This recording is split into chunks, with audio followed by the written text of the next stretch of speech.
Mindsets based on local prejudices and colonial norms of the country came into a sharp confrontation with the international outlook of Michael Grace.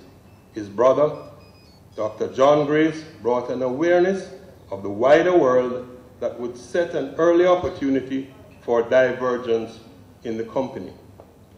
In this first decade, many choices regarding change loomed large as the world dynamics changed. The Jamaica Teachers Union strongly recommended compulsory education, and this was largely ignored by the colonial government. GraceKennedy and Company had to take decisions as to the education and retention of employees through apprenticeship, as access to schools was limited and university education was mainly targeted at civil servants with promise. 10 important choices are highlighted here, and in a matrix that brings the early years to a close. Some tough and different choices were presented, and varying paths were taken by country and company, as you will see in the book.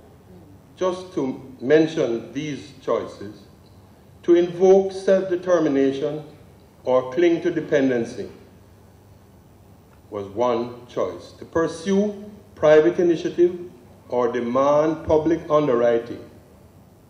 Thirdly, prioritize human capital development or condemn labor to low-skilled tasks. Engage the small man or indulge the privileged. Grasp opportunities quickly and decisively, or react sluggishly and half-heartedly to crises. Diversify into new positions or overinvest in old positions. Use geography strategically or disregard geography entirely. The company firmly established a belief that was later succinctly expressed as, take what is good for Jamaica and make it good for GraceKennedy. The next decade really deals with the Depression and the world at war again. The recovery from the aftermath of post-World War I was barely underway when the world was confronted by an economic collapse starting on Wall Street, but which swiftly enveloped the entire world. The causes of this devastation could be the subject of a totally separate study, but the effects on the country and the company could not be ignored. Having failed to take some appropriate steps in the preceding decade, the country found some disadvantages. One in particular was that the so-called benevolent hand of colonialism found itself constrained by the situation in Europe, accompanied by the need to suspend war reparation payments from Germany to France and British repayments to the USA, as inflation, unemployment, production, and international trade suffered as markets everywhere were depressed. The table that you're probably looking at now, hopefully, is showing you that the wholesale prices dipped in those countries, major countries, by as much as 34%. Industrial production diminished by 23 to 49%, particularly with regard to Germany. Foreign trade was really, really badly hit, and that is where the impact on Jamaica comes. And unemployment had massive increases during that time. The previous self-reliance forced during the First World War here in Jamaica seemed to be forgotten strategies. And in general, the malaise of dependency seemed to be at the forefront. For Jamaica, the situation caused a rethinking of tariffs and preferences that had largely kept our two major inefficient industries, namely sugar and bananas, alive. It opened the door to competition from Central America thereby giving them unprecedented access to British and European markets. Simultaneously, Panama started a clampdown on non-Panamanians moving between their home base and Panama. This was a major blow for Jamaica, as the repatriation of monies overseas relied on returning residents, as electronic money transfers had not yet been invented. Thus, remittances as a legitimate source of earnings began to falter. The Panama Canal construction, in addition to unskilled and semi-skilled workers, also recruited many skilled Jamaicans who would never return.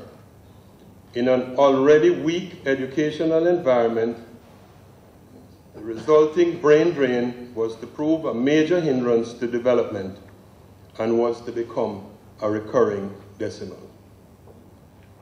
The death of Fred W. Kennedy in 1930, and closely followed by R.P. Galway, the company's secretary, produced the first crisis of succession, and the management of this proved to be an enduring quality that has been maintained to this day. James Moss Solomon Sr. was appointed managing director, and the young Louis Fred Kennedy came under his guidance at the board. Louis Fred Kennedy would emerge as one of the great business minds, fair employer, and resolute Jamaicans of the century.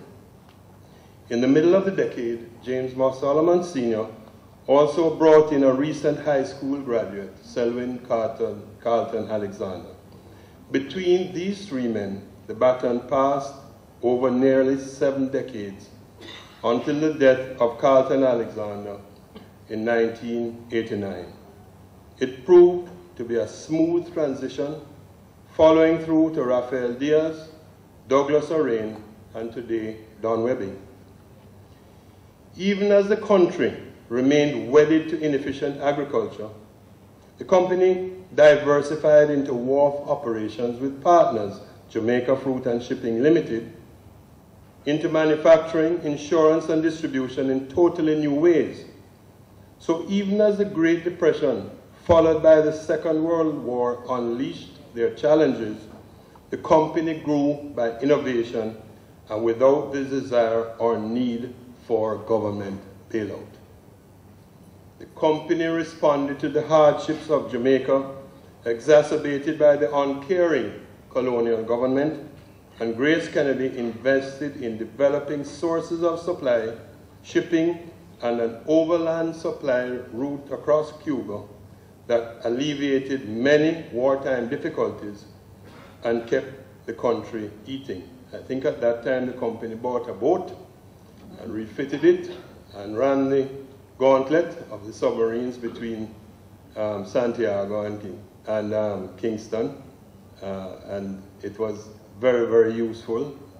Goods were landed in Havana and taken by rail across Cuba, and this is what kept Jamaica going during that time. The Governor Edward Denham's statement in 1938 simply showed the level of his contempt for our rural peasantry. I quote, "It's useless to give a sick and uneducated man who cannot earn enough to keep himself out of the almshouse at the end of his life a road for the transport of produce which he has neither the money nor the strength to cultivate." End of quotation. This was not in keeping with the ethos and values of the company with regard to country. But the company's actions pursued the established core values. It proved good for both. The country had supplies, and GraceKennedy had a cachet with the people that would grow dramatically, and their support has continued. In that time, the commitment towards leadership and speaking out and acting for what was right was indelibly stamped on the employees, and the tradition continues today. The rivalry and friendship that developed between Alexander Bustamante and Louis Fred Kennedy would set the tone for ongoing collaborations that saw great stability, and opportunities for port development going forward.